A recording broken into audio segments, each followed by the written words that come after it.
Irmãos, estamos seguindo então a série de mensagens das bênçãos dos patriarcas.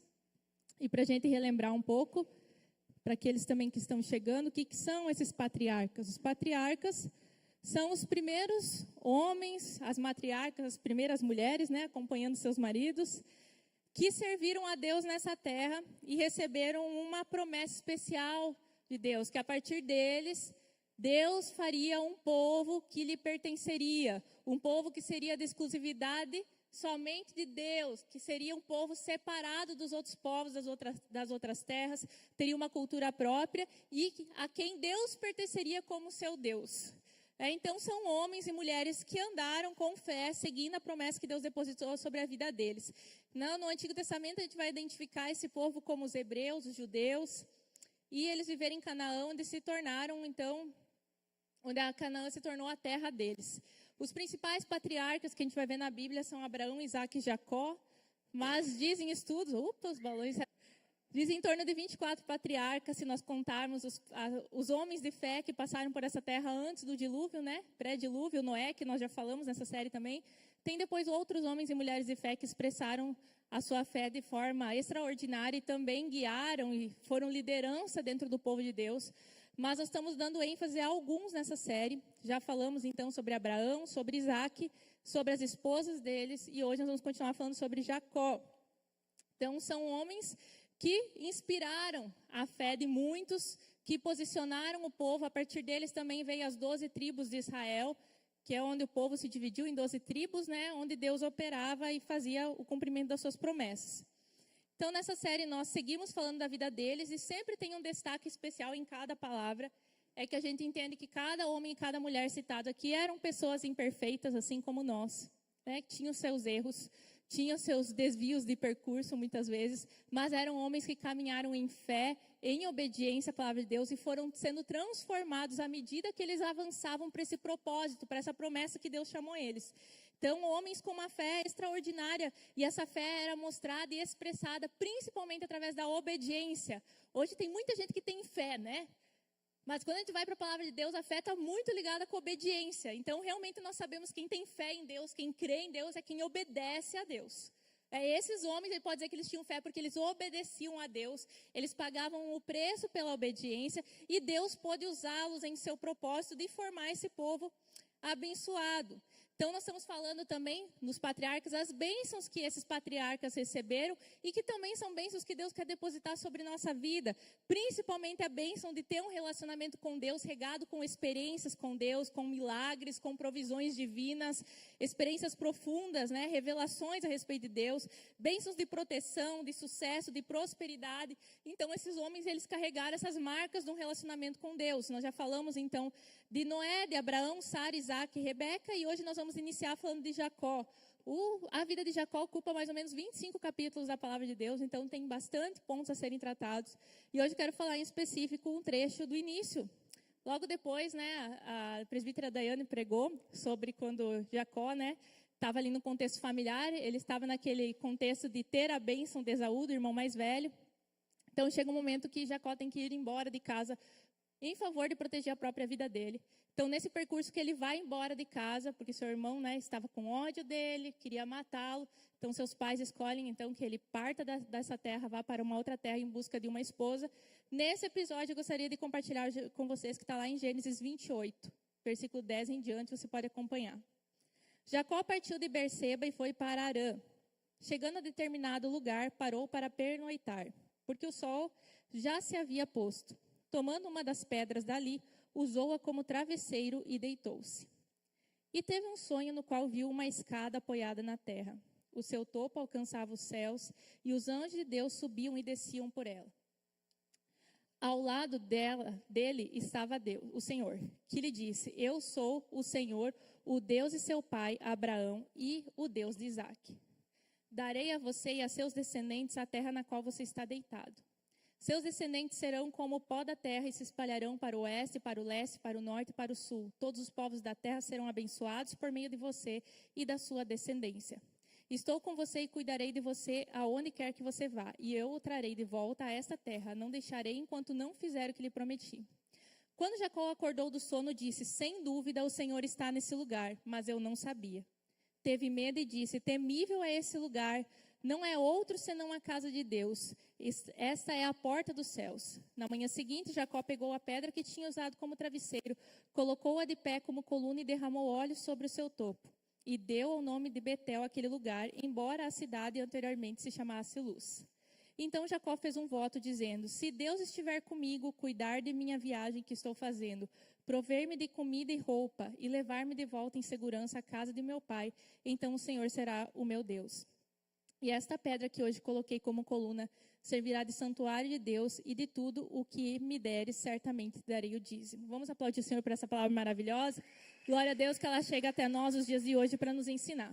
Então, em resumo, Gênesis 28, 10 a 22, narra um momento importante da vida de Jacó, onde ele recebe uma revelação divina, né, sobre o próprio Deus, uma promessa de bênçãos, e também ele faz um voto de devoção a Deus. Resumindo esse trecho, são essas três principais situações que nós vemos.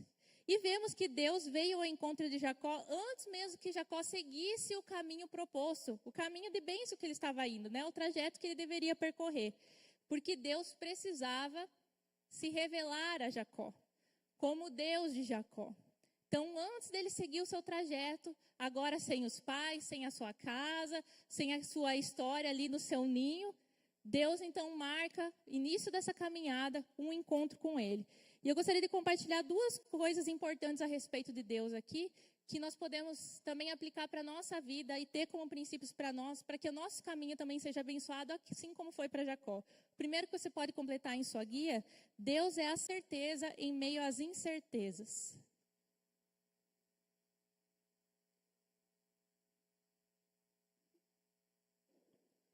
Então, Jacó ele estava num momento incerto em sua vida. Ele estava em fuga da casa dos seus pais, por direção dos seus próprios pais, que orientaram que ele buscasse uma mulher, em meio ao seu próprio povo, né, não próximo àquele povo da casa dele, onde eram povos pagãos. Ele queria que ele fosse até a terra da sua família, e lá ele encontrasse uma esposa, né, que seria em Arã, onde pertencia a família dele, os parentes. E sua mãe tinha sugerido essa saída dele de casa para proteger ele do seu irmão Esaú, que desejava matá-lo, porque ele tinha, então, pegado a bênção de filho mais velho e, consequentemente, as bênçãos sobre o futuro e sobre a sua descendência. Então, Jacó sai de casa, foge para salvar a própria vida. Jacó está indo embora por proteção própria, né, para se salvar. Provavelmente, nós podemos imaginar esse cenário, que ele estava temeroso, quem sabe cansado, solitário. Ele não sabe o que esperar do seu futuro, o que vai acontecer. E nesse contexto, longe de tudo que sempre lhe representou segurança, estabilidade, nesse contexto dessa jornada, no meio da jornada, quando ele para descansar, a Bíblia fala que Jacó pega uma pedra para ele fazer de travesseiro, e ali ele então descansa, e nesse momento ele tem encontro com Deus. A palavra travesseiro, quando a gente traduz ela do hebraico, que é o original desse texto, ela também pode indicar que era não só para apoiar a cabeça de Jacó, mas para protegê-lo. Então, eu imagino que um travesseiro de pedra não ofereça muito conforto, né? Você deve ter pensado isso também, né? Podia pegar qualquer coisa, sei lá, a própria bagagem, né? Eu fico imaginando. Mas ele pegou uma pedra, né? Bem rústico o negócio, né? Bem rústico. Então, ele não oferecia, quem sabe, o conforto, né? Provavelmente, que é a função do travesseiro nos oferecer. Com certeza não era confortável. O travesseiro, então, de Jacó, ele nos remete a situações de desconforto e de improviso, que a gente poderia trazer um pouco para a nossa vida também, não dormindo numa pedra, é claro, mas em nossas circunstâncias diárias, que muitas vezes nos vemos em momentos desconfortáveis e de improviso. Nós nos sentimos que não estamos no lugar adequado ou que mereça uma morada definitiva, se estabelecer, seja em sua vida pessoal, vida profissional, na sua família. Você está num momento de desconforto, num momento incerto. E geralmente são nesses lugares, nesses momentos de desconforto, que Deus vem nos visitar, como fez a Jacó. São os momentos que nós estamos mais abertos a ouvir a voz de Deus. Nossa alma está mais aberta porque te busca direção, busca proteção, busca encontrar segurança. E foi num momento assim que Deus visita Jacó. Deus não falou para Jacó, não falou com Jacó quando ele estava seguro na casa do pai dele, quando ele estava em meio aos seus, quando ele tinha a proteção da sua família, ou as suas vontades sendo atendidas e satisfeitas. Mas Deus escolhe falar com Jacó quando ele está sozinho, em um momento vulnerável para ele, de incertezas. E nesse momento desconfortável e inseguro, que ele tem essa experiência com Deus. Deus veio mostrar para Jacó que a certeza que ele precisava, a partir daquele momento, era a certeza que Deus estaria ao seu lado.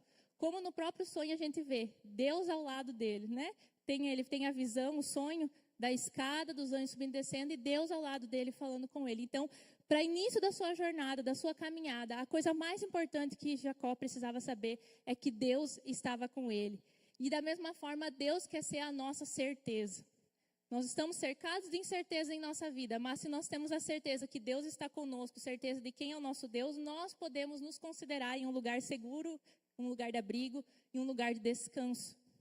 Então Deus chama Jacó a olhar para ele. Esse olhar de Jacó para Deus faria ele ter convicção na sua caminhada. E agora a gente também percebe nesse contexto aqui que aquela promessa que era feita a Abraão, aquela promessa que era feita a Isaac sobre os povo, sobre a descendência, sobre o futuro, sobre a terra abençoada. Agora essa promessa começa a ser estendida para Jacó também. O bastão é passado, agora é a vez de Jacó atuar, ser o personagem principal da história. Então Deus vem e traz para Jacó a revelação de quem Deus seria na vida de Jacó. Aquele que protegeria, que guiaria, que abençoaria e que exaltaria Jacó. Então Deus não fala exatamente o que aconteceria em seguida com Jacó, os detalhes da sua viagem, como ia acontecer todas as coisas, mas promete que por aonde ele fosse, Deus estaria com ele. É um convite de Deus para que Jacó andasse na fé. Quando nós vamos lá para o livro de Hebreus 11:1, lá diz assim, ora, a fé é a certeza daquilo que esperamos e a prova das coisas que não se veem. Como pode-se ter certeza sobre algo que nós esperamos, sobre coisas que não se veem? Isso é a fé.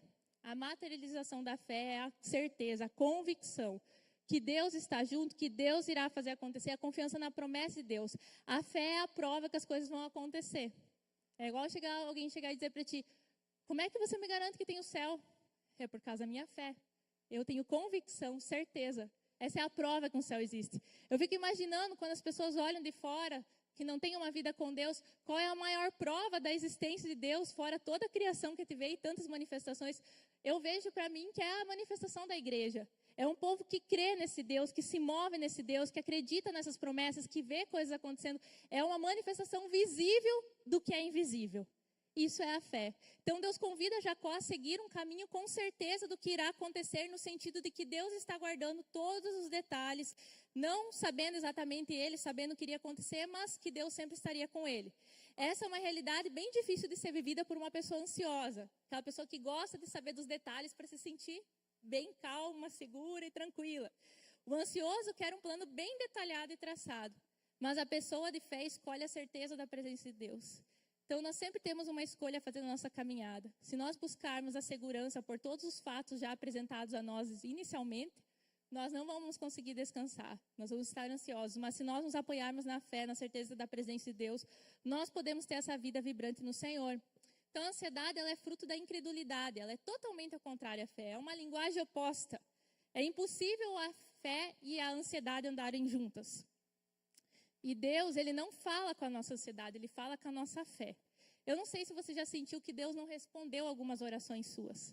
Você orava, pedia, você estava com aquele coração angustiado e parecia que você não obtinha resposta.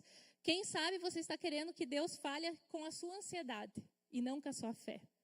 Quem sabe você ainda não manifestou fé e confiança naquele momento. Você quer que Deus te dê garantias, que dê certezas, que não são certezas apoiadas simplesmente na promessa que Deus está com você.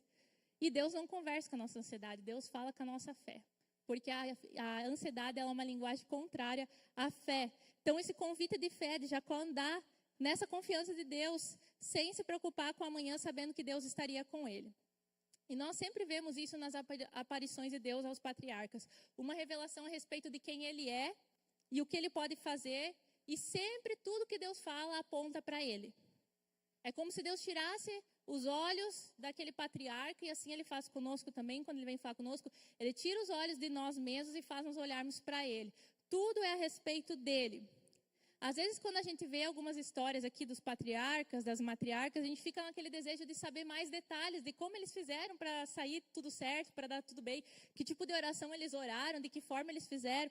A gente bem que gostaria de saber qual é o segredo, o método, os 7 passos para a vitória, tudo detalhadinho, mas nem tudo nos é dito. Às vezes a gente entra nessas crises, né, quando a gente vai estudar a palavra de Deus. Não tem esse detalhe, eu queria tanto saber exatamente o que foi aqui. Mas é justamente por isso, porque a Bíblia não é sobre as pessoas, é sobre Deus. As pessoas que estão ali naquele decorrer são aqueles que Deus está usando como instrumento. A Bíblia é a respeito de Deus e a nossa vida também deve ser a respeito dele, não sobre nós mesmos. Então, cada vez mais a gente vê que Deus vai caminhando nessa direção, nesse texto, levando Jacó a compreender sobre quem ele era. E isso relembra o propósito da nossa existência. Todos nós fomos criados para a glória de Deus. Independente da forma que você chegou a esse mundo, se você foi planejado ou não foi planejado, se você foi um acidente, se você foi desejado ou não. Você foi criado para a glória de Deus. Esse é o principal propósito da nossa existência. Enquanto nós não aceitarmos isso e não vivermos para isso, nós estaremos perdidos em relação a tudo. Então, com essa consciência que eu nasci para a glória de Deus, que eu nasci para trazer glória para o Senhor, tudo que eu fizer, as minhas decisões, as minhas atitudes, a minha conduta, deve sempre girar em torno dessa pergunta: de que forma isso que quero fazer irá dar glória a Deus? É tudo sobre Deus. Mas o que mais nós vemos, cada vez mais as pessoas interessadas em si mesmas, em como Deus vai ajudar elas, em como Deus vai resolver as coisas para elas, como Deus vai facilitar as coisas para elas. Eu lembro no tempo de seminário que tinha um professor que sempre falava, e ele falava várias vezes, e ele falava de uma forma tão profunda aquilo, ele não dava explicações, mas ele falava: Deus quer glória. Deus quer glória. E essa convicção de que Deus quer glória deveria guiar todas as nossas ações do dia a dia. Porque tudo que nós fazemos, ou que nós viemos a fazer, a dizer, a agir, Deus tem que receber a sua glória nisso. Porque esse é o nosso propósito de existência. Então toda a história sempre vai apontar para a grandeza de Deus. E quando ele achar necessário fazer alguma pessoa reconhecida, um nome grande de alguma pessoa, esse mesmo propósito, ele está dando evidência a essa pessoa já justamente para que essa pessoa aponte para ele. Porque no fim sempre tudo era para ele. Deus falou que faria o nome de Abraão famoso, que ele ia ser conhecido, porque através disso as pessoas reconheceriam Deus na vida de Abraão. Mas sempre é sobre Deus. Então o encontro de Deus com Jacó nesse momento traz essa verdade maravilhosa, que é sobre ele. E por ser sobre ele, nós não devemos nos preocupar com nada, que ele dá garantias do futuro. Então, se você posiciona a sua vida em direção à glória de Deus, pode ter certeza que ele vai guiar os seus passos. Se por uma aventura tu reluta na tua vida ainda em pedir direção para que aquilo agrade a você ou cumpra teus propósitos, você se sentirá perdido.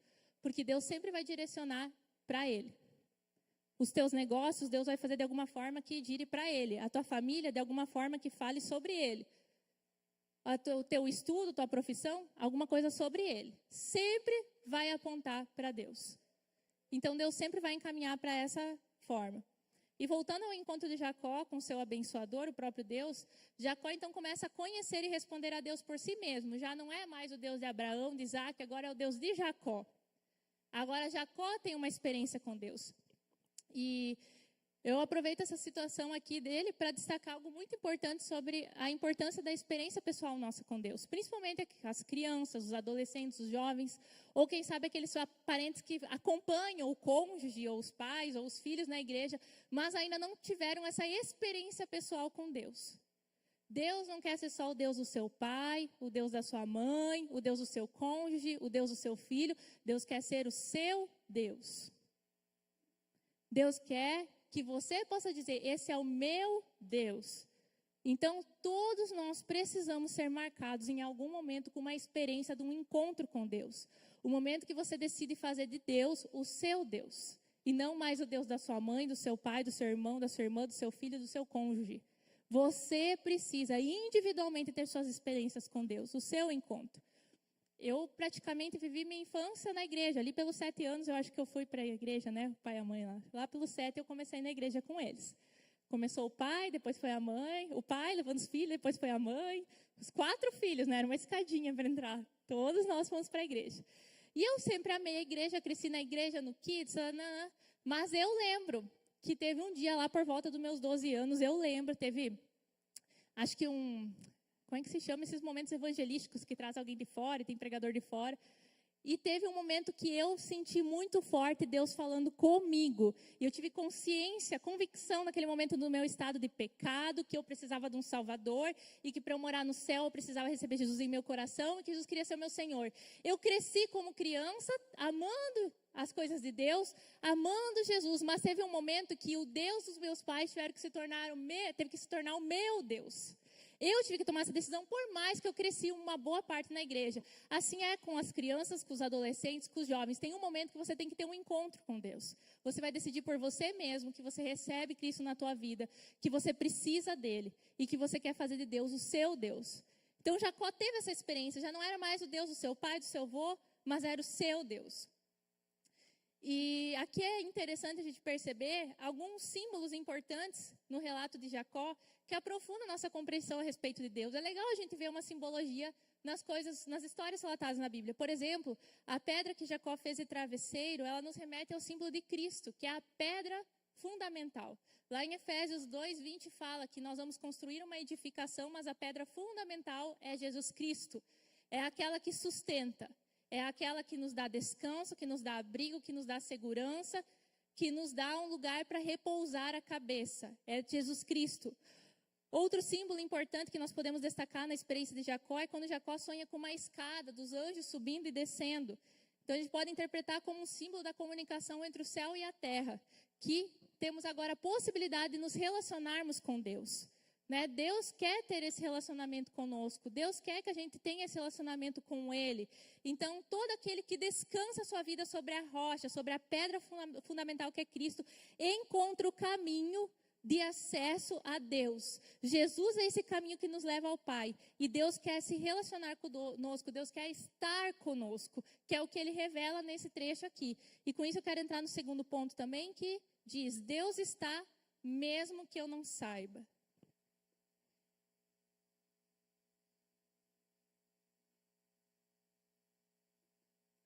Tem um texto que se destaca no meio desse trecho, que é o versículo 16, que diz assim: Quando Jacó acordou do sono, disse: Sem dúvida o Senhor está nesse lugar, mas eu não sabia. Então Jacó ele se surpreende com a presença de Deus no meio da viagem dele. E ele faz essa afirmação importante: mas eu não sabia. Isso nos leva a refletir quantas vezes nós não percebemos Deus em nossa vida. Deus estava ali, mas eu não sabia. Eu não tive a percepção que Deus estava ali comigo. E por mais que nós saibamos, como nós cantamos hoje, que Deus é onipresente, essa música, Glória a Deus, lançada essa semana, ela é muito teológica, né? Glória a Deus, vamos aplaudir, celebrar esse tempo especial. Glória a Deus. Essa música ela é muito teológica, muito profunda, para nos ensinar, para ensinar as crianças sobre os atributos de Deus, onipresente, onisciente, onipotente, sobre o controle de Deus, sobre a permissão de Deus. E por mais que nós saibamos, então, que Deus é onipresente, Ele está em todo lugar, muitas vezes nós não nos comportamos com essa convicção, com essa certeza de que Deus está em todo lugar. Muitas vezes a gente só reconhece a presença de Deus se ela se manifesta de forma exterior e não com base em nossa fé. Quantas vezes a gente espera um mover para dizer que sentiu Deus ou para que Deus estivesse ali? Ah, deu um mover, então Deus estava ali, como se Deus não estivesse antes. Às vezes a gente está sedento de ver coisas, mas não queremos ativar a nossa fé, a certeza das coisas que não se veem. Sabe quando você vem para a celebração? Não precisa alguém orar e falar assim: Deus está nesse lugar, para você sentir um arrepio e dizer: meu. Não, você chega aqui com a convicção: Deus está nesse lugar. Por quê? Em primeiro lugar, porque Ele está na minha vida. Eu carrego a presença de Deus junto comigo, então Deus está aqui. E sim, se Deus quiser, para a glória dEle, nós vamos ter muito mais do que essa certeza. Nós teremos a graça de ter a manifestação dessa presença também. Mas independente se eu sinta, se eu chore, se eu arrepie, se eu trema ou qualquer coisa, Deus está. Eu sei que Deus está, porque Deus está em todo lugar. Então nós temos muitas vezes dificuldade de enxergar Deus nas situações se não sentirmos Ele como uma experiência manifestacional. A gente quer que Deus se manifeste a todo momento. E às vezes Deus exige de nós uma caminhada de fé, de convicção naquilo que Ele já falou. Esse tipo de comportamento faz muitos cristãos pensarem que Deus está longe, que Deus não está assistindo às suas dificuldades ou à sua vida diária, cotidiana. E muitas vezes perde de exercer a sua fé, de crer naquilo que Deus prometeu. A Bíblia destaca isso, um convite a uma caminhada de fé, uma convicção em Deus. Então, pensando na fala de Jacó, quando ele fala, eu não sabia, Eu quero destacar duas possibilidades dentro dessa afirmação. A primeira é não saber por ignorância. A pessoa não saber, não aprender que Deus é onipresente. Algumas pessoas não sabem, a gente tem que ensinar. Deus está em todo lugar, sim, em todo lugar. Não quer dizer que Deus aprova tudo que acontece em todo lugar, mas Deus está, porque Ele é Deus, Ele vê todas as coisas, está em todo lugar, né? Outra questão por ignorância também, às vezes a pessoa não sabe porque ela não aprendeu a perceber Deus em sua volta. Não aprendeu a perceber Deus em sua história, nas circunstâncias. Aquela pessoa que tem dificuldade de ver Deus agindo, Deus movendo. Ela consegue ver tudo de ruim. Ela vê às vezes até o diabo, mas não vê Deus. Só pode ser o diabo que fez isso na minha vida, mas Deus, é difícil ver Deus. Sempre as coisas erradas são mais fáceis de ver, mas Deus te abençoando, o pão de cada dia, a saúde, o trabalho, dirigir com segurança, teus filhos supridos. Você às vezes tem dificuldade de enxergar Deus nisso. Quando Deus está ali. Quando Deus está manifestando a sua graça, Ele se manifesta de várias formas. Não é só com arrepio, é com graça, com misericórdia, com favor. Então Deus sempre está. Também às vezes por ignorância, por uma mentalidade dividida. Aquela pessoa que faz separação entre o santo e o profano, um dualismo religioso. É uma pessoa que, por exemplo, ela pensa que Deus está lá na igreja, mas não que Deus está na sua casa, no cotidiano. Quando ela chega na igreja não pode falar palavrão, mas lá dentro de casa, Deus com certeza não está, porque fala de tudo. Entende? Eu não tenho a consciência que Deus está ali, que a presença de Deus está comigo em todo lugar. Então, você entende que muitas vezes a gente dizer Deus está em todo lugar é diferente do que eu viver isso na prática, porque se Deus está em todo lugar e eu realmente creio nisso, algo muda na minha forma de me comportar, de agir, de ver as coisas.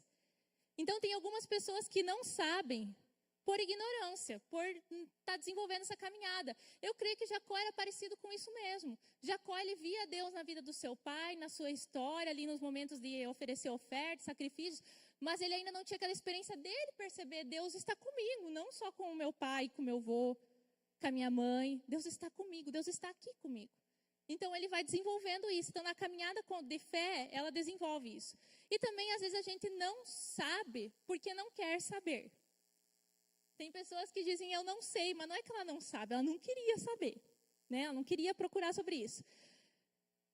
Porque não quer saber, porque não quer lidar com a consciência.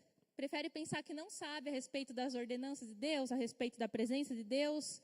Porque se ela souber ou dizer que sabe sobre aquilo, existe uma implicação da consciência dela. Ela precisa agir conforme aquela consciência que ela tem. Então, às vezes, ela não sabe. Tem pessoas que fogem da igreja, do pequeno grupo, de um aconselhamento, porque não querem encontrar Deus lá. É como se Deus estivesse lá, eu não quero esse confronto, não quero essa verdade, não quero essa presença. Eu vou ficar no meu mundinho, como se Deus não estivesse te assistindo no seu mundo. Então, às vezes, essa fuga da presença de Deus, da consciência que Deus está. Então, como eu sei que reconheço a presença de Deus em todo lugar, na minha vida? Então, existem algumas coisas que vão ser refletidas na minha vida se eu realmente reconheço. Primeiro, eu levo uma vida santa em qualquer ambiente. O que Jacó fez quando ele teve consciência da presença de Deus? Ele santificou, ele consagrou, ele ungiu aquela pedra, ele diz, Deus está nesse lugar, ele temeu. Existe o temor e o tremor, é preciso ter um pouco de medo também. Tem que ter medo, às vezes tem gente que aceita Jesus por medo de ir para o inferno, começa por aí. Depois a pessoa entende que Deus é amoroso, né? Mas o medo é saudável. Quando a gente ensina nossas crianças, a gente muitas vezes permite que elas sintam medo. Não vai lá porque o cachorro é bravo. Daí se aproxima, elas sentem medo, o cachorro late. Eu avisei, o medo é saudável, é protetivo. Então é preciso ter um pouco de medo de Deus também. É um medo saudável, um medo de temor. Deus é santo. Da mesma forma que Ele é amoroso e misericordioso, Ele é justo. Não há como enganá-lo. Ele conhece as minhas motivações, não só o que eu tento mostrar para os outros. Então, um temor pela presença de Deus. Então, eu mostro isso através da minha vida em santidade. Eu procuro, à medida que eu vou crescendo, desenvolver uma vida de santidade. E abandonando pecados, transformando condutas, forma de falar, porque eu reconheço que Deus está. Deus está aqui na minha vida, Deus está à minha volta. Então, em respeito à presença dEle, aquele que habita em mim, eu me separo das coisas erradas.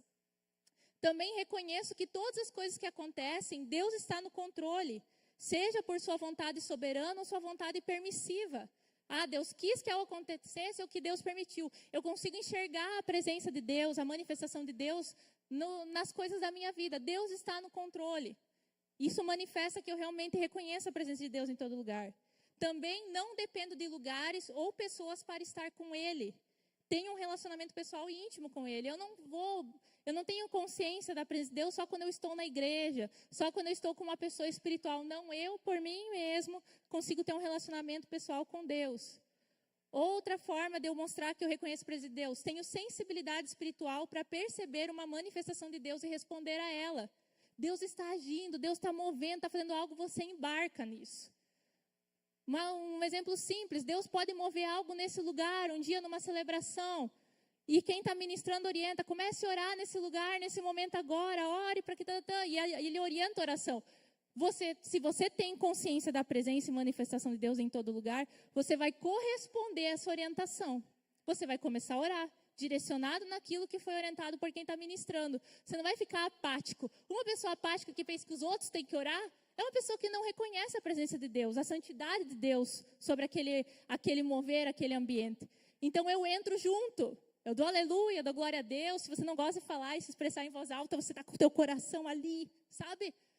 Na tua forma de se expressar, mas você está convicto, você não está apático ao mundo espiritual.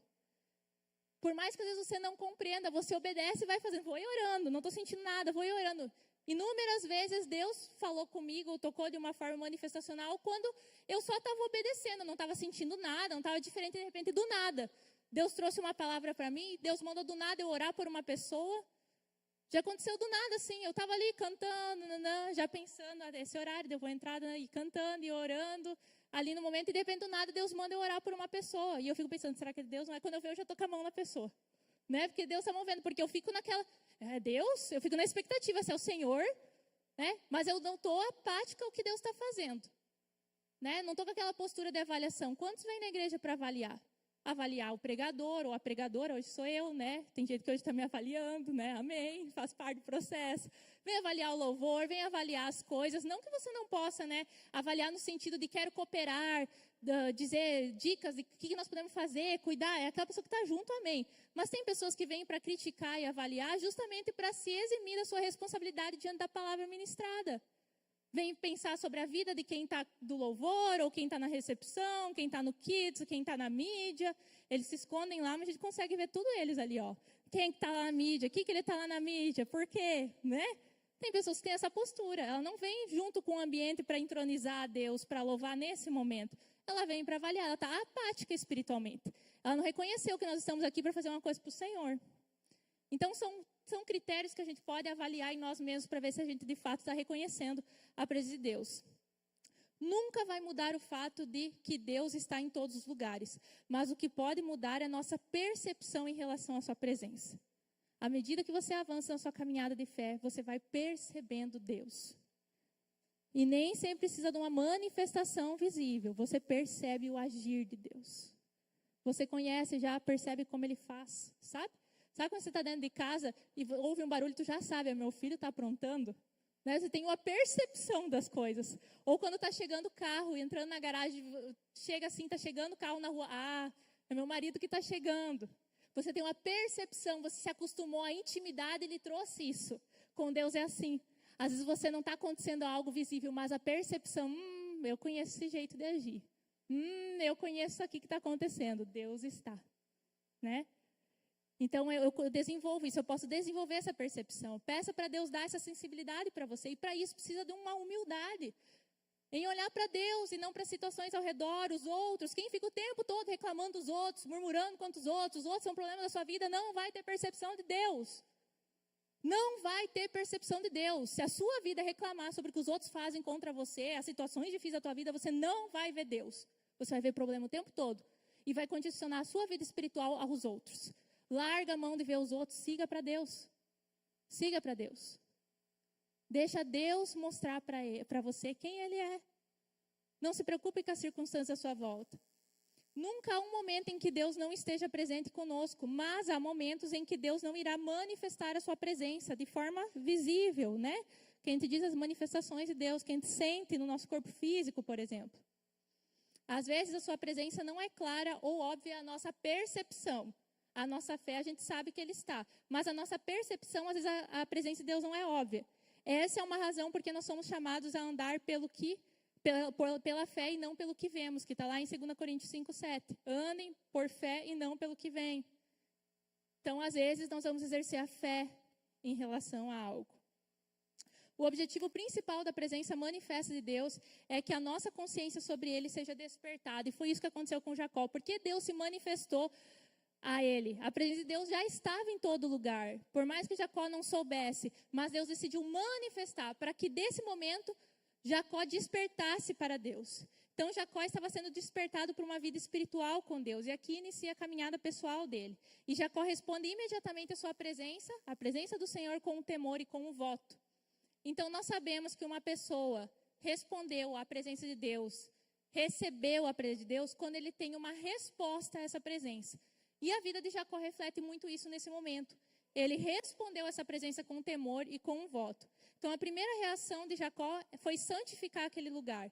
Ele não despreza aquele momento, né? Ele não faz pouco caso daquele momento, mas ele consagra aquele lugar ao Senhor. Ele levanta aquela pedra quando ele acorda, ele unge ela com óleo. Interessante quando a gente faz a simbologia de Cristo, né? Cristo é a pedra angular que foi ungido. Então, ali, claro, ali era uma pedra, mas já remete à simbologia que nós podemos ver lá na frente de Cristo. Tudo que Deus faz tem um propósito. É muito lindo quando começa a perceber o agir de Deus na história. Né? Tudo não é só uma coisa, sempre tem uma coisa por trás daquela coisa. É muito legal, Deus é perfeito. Então, nesse momento ali, ele muda também o nome daquela cidade para Betel, que significa casa de Deus. Então, ele muda a identidade daquele lugar. Ele faz algo a respeito daquele momento, daquele encontro. Então, no Antigo Testamento, a presença de Deus era mais frequentemente associada a locais ou objetos, como o tabernáculo, a arca, do que Deus realmente habitar nas pessoas. Geralmente, Deus estava em um lugar, né? Por isso que tem essa característica dele consagrar o lugar ali a Deus. Embora o Espírito de Deus se manifestasse em pessoas específicas, quando Deus tinha o propósito de usar, como reis, juízes, profetas, mas não era uma habitação permanente, geralmente era manifestacional. Porque a partir, então, lá no Novo Testamento, quando Jesus sobe aos céus e o Espírito Santo vem, a partir daí a permanência da presença de Deus começa a agir em nós. O Espírito Santo vem a habitar em nós. Então, nós nos tornamos o lugar da habitação de Deus. E como podemos, então, aplicar esse princípio de temor à presença de Deus, como Jacó teve? Hoje, o lugar que deve ser santificado é a nossa vida, o nosso ser. Nós somos casa e habitação de Deus. Então, nós somos a habitação de Deus, por isso a Bíblia vai advertir que nós devemos nos santificar, nos purificar, porque Deus habita em nós. Como Jacó santificou aquele lugar, consagrou, hoje nós entendemos que o lugar da habitação de Deus é nós, somos nós. Então, nós devemos nos consagrar. Jacó também muda o nome daquela cidade, então dá uma nova identidade. Da mesma forma, nós recebemos uma nova identidade, um novo nome. Nós somos filhos de Deus. Para que todas as pessoas reconheçam que a presença de Deus habita em nós. Ou pelo menos deveria ser assim. As pessoas verem a presença de Deus em nós. E a segunda reação de Jacó é fazer um voto. Por mais, alguns estudiosos querem ver Jacó ali como alguém que quer barganhar com Deus. Mas naquele momento ali a gente consegue perceber que Deus vem primeiro a Jacó e já oferece tudo para ele, né? Então ele está respondendo. Muito provavelmente Jacó vem numa resposta. Tipo, confirmando, Deus, se o Senhor vai fazer isso mesmo, então o Senhor vai ser o meu Deus. Então, Jacó, naquele momento, ele recebe a bênção. Ele dá uma resposta à graça recebida. Ele se compromete a fazer de Deus o seu Deus e viver por seus propósitos. E inclui nisso o reconhecimento das bênçãos que Deus ia dar para ele através da devolução do dízimo. Então, na época de Jacó, por exemplo, não existia ainda as ordenanças, as leis, os mandamentos. Não existia a instituição do dízimo que veio mais tarde. Isso já era uma prática que veio desde do patriarca Abraão. Ele começou com isso. Então, ali, Jacó dá sequência a esse hábito de dizimar e nessa consciência de devolver, e não de, né, só eu vou dar para ti, consciência de devolver aquilo que Deus já estava dando. Então, ele começa a praticar aquilo como uma resposta a essa presença de Deus. Eu quero entregar, devolver daquilo que o Senhor já tem me dado, como um reconhecimento da presença do Senhor em mim. Então, a gente percebe, por tudo que nós temos aprendido nessa série, que os patriarcas eram abençoados por Deus. E temos alguns registros de como eles se relacionavam com Deus, que era através da prática da adoração, e a prática do dízimo também fazia parte da vida espiritual desses homens de Deus. Nessa série, a gente está procurando aprender sobre a fé dos patriarcas e como imitá-la, para que a gente possa, então, receber as bênçãos divinas também dessa forma. Então, nós vamos refletir sobre como estamos respondendo a Deus em comparação a como os patriarcas respondiam. E quando nós vamos para isso, a gente pode observar como vai a nossa adoração e a nossa prática de dizimar ao Senhor? Porque nós gostamos de aprender com os outros o que os outros fazem para terem sucesso, para serem abençoados. Mas muitas vezes quando chega para alguns cristãos a parte que toca no bolso, essa parte eu não queria saber, mas eu não sabia. Essa é a parte do mas eu não sabia. Como se isso fosse algo muito distante, quando na verdade é uma atitude natural daquele que deseja corresponder ao que Deus já tem feito. Então, a adoração e dízimo não eram regras, não eram mandamentos, mas uma expressão de uma vida sincera de devoção, algo espontâneo deles.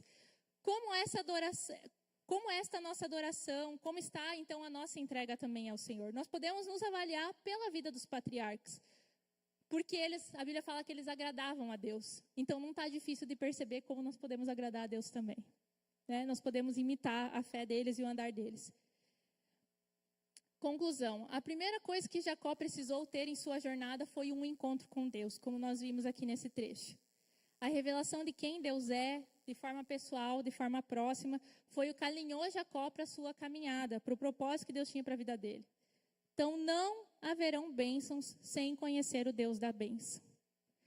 Todos nós buscamos bênçãos, mas as bênçãos vêm a partir do abençoador. E Deus, antes de nos abençoar, quer que nós conheçamos a Ele. Não há bênção sem conhecer o Deus da bênção. Sem relacionamento com Deus, não há um futuro abençoado. A bênção está em andar com Ele. Pense em reconhecer e reconhecer Deus em sua vida. A conclusão que está na sua guia, reconhecer Deus em nossa vida nos alinhará aos seus propósitos. Amém, irmãos? Vamos ficar em pé e vamos orar? Baixe sua cabeça nesse momento. Queremos alinhar o nosso coração a essa palavra, pedir que o Senhor nos dê a graça de viver essas experiências com o Senhor. Pai, nós queremos te agradecer pelo exemplo da vida de Jacó, com quem nós aprendemos hoje, sobre como nós devemos conhecer o nosso Deus, o nosso abençoador. Hoje nós queremos mais uma vez reconhecer, Deus, que o Senhor é a nossa certeza em meio às incertezas. Também queremos reconhecer que o Senhor, Deus, está, mesmo que nós não saibamos às vezes. Mesmo que não percebamos às vezes o Senhor está. E que essas convicções que vieram ao encontro da vida de Jacó, através dessa experiência com Deus, venham também fazer parte da nossa vida. E venham dirigir os nossos dias, para que a gente possa viver conforme os teus propósitos, Deus. Hoje alinhamos nosso coração mais uma vez ao teu, pedindo a graça, que nós sejamos sensíveis ao teu agir, sensível à tua presença, sensível ao teu falar, Deus, em nome de Jesus. Que nós tenhamos nossas próprias experiências contigo. Que o Senhor seja o nosso Deus, não o Deus dos nossos amigos, o Deus do pastor, do líder, o Deus do pai, da mãe, do filho, do irmão, mas que o Senhor seja o nosso Deus pessoal, o meu Deus. Em nome de Jesus. E assim como Jacó respondeu a essa presença maravilhosa, nós também queremos responder com a nossa adoração e nossos votos de obediência ao Senhor, em nome de Jesus.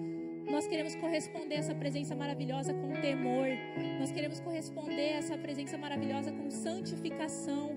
Nós queremos corresponder a essa presença maravilhosa com entrega de tudo que temos e somos ao Senhor.